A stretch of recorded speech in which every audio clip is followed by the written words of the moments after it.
There are others that we want to recognize today who are not with us, and hopefully we will be together next year to celebrate this, and we'll recognize them at that time. I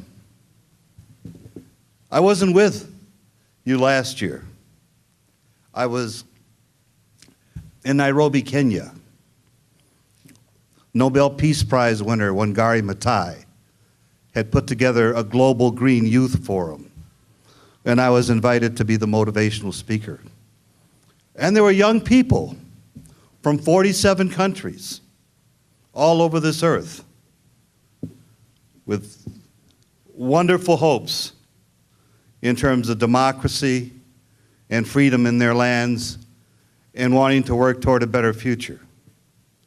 And I took that opportunity to talk to them about Dr. Martin Luther King Jr., to talk to them about the fact that he was a leader, emerging leader in his 20s that helped lead this country out of segregation, that helped lead the war to peace, that he was a young man. And I encourage them, as I encourage all the young people in this room, to look to his example, to be open, to listen and to learn. I also told them about the fact that Dr. King initially was not against the Vietnam War.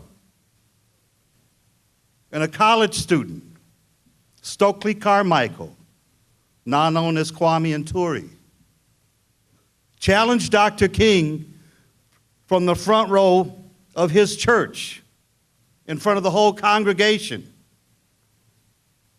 about his not taking up the cause against war in Vietnam. And they had a heated discussion in front of everyone. And Dr. King began to listen. And it started a dialogue. And Dr. King changed his mind and began to make the connections that we heard earlier in terms of war and human rights and how it affects us right here at home.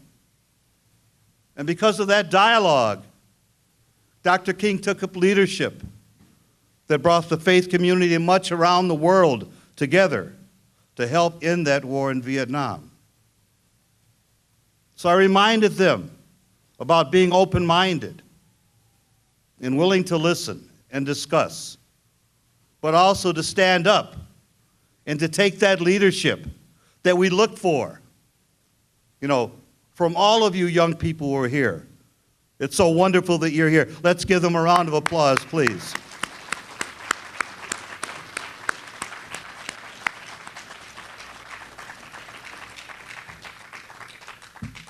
You know, and as I prepared for that speech, I remembered when I was 16 years old, August 1963. I had come home from the boys' club one evening, and Father Grappi was parked in front of my house with about 3 or 4 people in the car, saying, "Hurry up, we're going." And I said, "What? What's happening?" He said, "We're going to Washington. We're going to march with Dr. King." And I grabbed my stuff and got in the car. And off we went to Washington, D.C. And it was the first time I had been to Washington. But it was also a huge first in my life. To be joining with hundreds of thousands of people who all want the same thing. Want human rights, want freedom, want equity. It was such a beautiful day. The things that I saw that day. All kinds of people, all ages, all colors coming together. It was absolutely wonderful. Probably the first major concert in this country as part of that rally. Mahalia Jackson sang, Pete Seeger, Peter, Paul, and Mary. So many, so good. And I was a kid.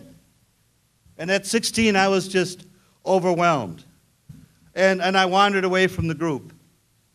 And later on moved up toward the scaffolding. I didn't know what was happening.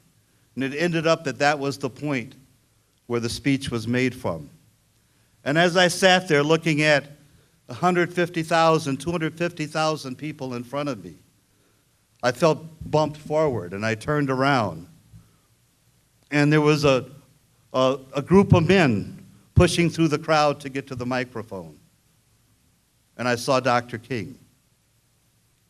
And he was about 10 feet away from me when he gave the famous "I Have a Dream" speech about all God's children, black men and white men, Jews and Gentiles. If he were here today, he would also be saying Native Americans, Latino Americans, Arab Americans, Asian Americans. This is what America looks like. Back then we marched. We marched for housing.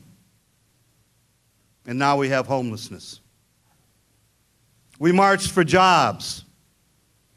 And we've seen those jobs leave this country and do harm all over the world.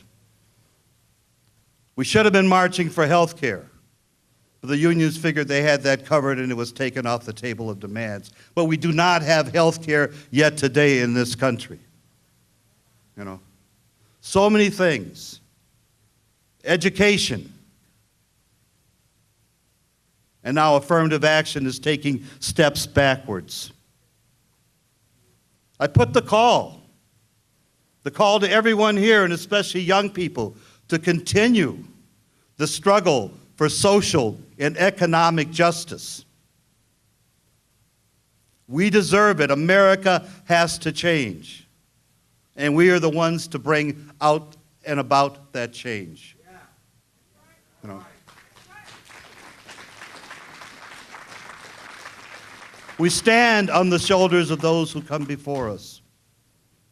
We've learned so many things.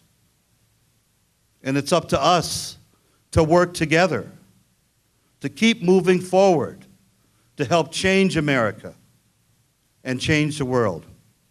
Thank you. Peace and love.